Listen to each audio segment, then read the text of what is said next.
Welcome back. It is finger-pointing time in Washington. The Congressional Deficit Reduction Committee says just can't do it. They cannot reach a deal. Joining us right now to talk about the battle is Republican Congressman Bilbray. Good morning. Good morning. So, I just asked, what are we going to do about this? You said you're going to work from now until Christmas. Well, what happens is that now you got basically the plan to sequester, which will force us that if you don't want to accept that, you darn well better work between now and, first of all, till Christmas. If we, right now they're telling us don't plan on coming home until Christmas Eve.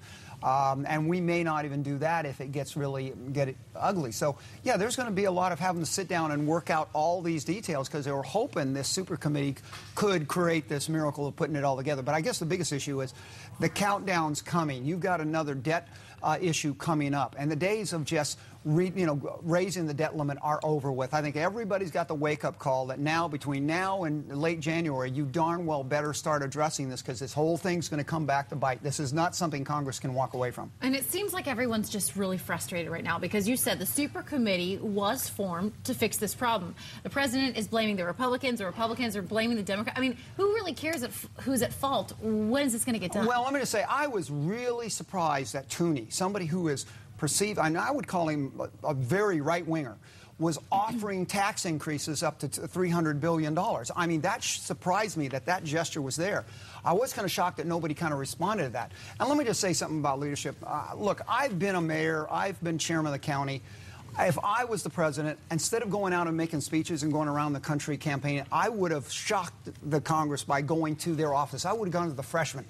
And you imagine if the president was seen going out and meeting congressmen and walking the halls of Congress and saying, I want to work with you, but this is what I need you to do. What do you need me to do? That face-to-face discussion. You didn't see that. Yeah. You saw speeches out of the White House and around the country. But the work needs to be done in Washington. That's why we fly for 5 hours back there, sit down, go face-to-face, and talk human to human. Not Democrat to Republican, but human to human that, look, this is our grandchildren's future we're talking about. There's no left and right here. There's just the American future that we've got to be working on. That was some of the criticism of the president, as he was a no-show during much of this going on. Well, you're actually hearing that complaint from both sides. You can see Chris Matthews that was saying, look, Mr. President, we need a leader, not just the speech. And when you got somebody like Chris Matthews calling it down, and frankly, I understand the president has come in. He doesn't have experience doing this. He's got to learn hard. But, boy, I'll tell you, you can't just be a good talker. You got to remember, this is about human beings trying to get together and work for the future of their grandchildren.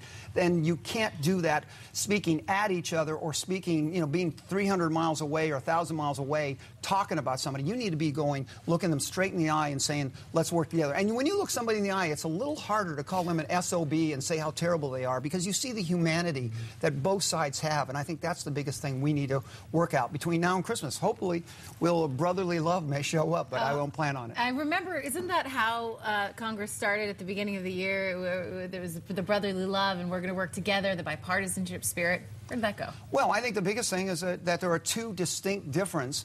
One is saying that the government, the federal government, the Republicans don't point this out. They talk about government as if it's just an abstract. But the federal government, Washington, you have two schools. One say that Washington is not big enough and powerful enough, and the other side is no, Washington has too much control and too power. Now, let me just give an argument.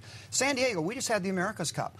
I had to get Congress to act to be able to hold the America's Cup. Now, when you have to have an act of Congress in Washington to hold a sailboat race in San Diego, tell me that Washington isn't too much in control. And these were jobs. It wasn't just a sailboat race. There was a whole lot of San Diego jobs in there. You saw Susan Davis and I work together. You had Hunter. You had people working together on this. But for Congress to have to vote to hold a sailboat race shows us the problem isn't that Washington isn't big enough and isn't powerful enough. The problem is Washington's doing too much, promising too much, and can't deliver. Back to this work ahead of you that you say that a lot should get done before Christmas. The president, on the other hand, is saying he's going to veto anything that has to do with cutting into that $1.2 trillion. How do those two mesh. Well, I think one thing, I'm glad to hear him saying, no, we're going to hold to make the reductions that have to be made. We have to bite into it. I'm happy to see him do that. I hope the president learns, though, that when he stands up and says, well, we need to build schools. Well, first of all, building schools is not the federal government's responsibility. But I would say, Mr. President, rather than talking about spending money to build schools, why don't you allow schools like that we have in Mira Mesa, where you have a school that's waited 20 years to be built, but the federal government has stopped it over a thing called the fairy shrimp.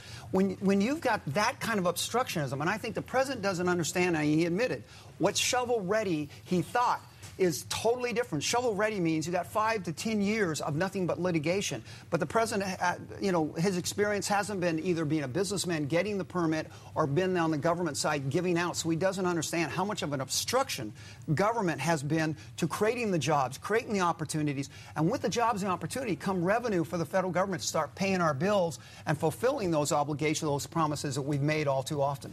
Well, I think we are all on board to get this figured out ASAP. And I know you are happy to just be in town to celebrate Thanksgiving with your family. Yeah, absolutely. It was. I wasn't planning on being back for Thanksgiving, so this is sort of a good break for a while, just to be able to be back here in San Diego, see the kids, see the grandchildren, and be able to remind ourselves what it's all about and be able to get together as a family. You might want to go ahead and celebrate Christmas now, then. Yeah, well, that get it out of the way. Congressman, thank you so much. Thank you very much. Happy Thanksgiving. Happy Thanksgiving. God bless.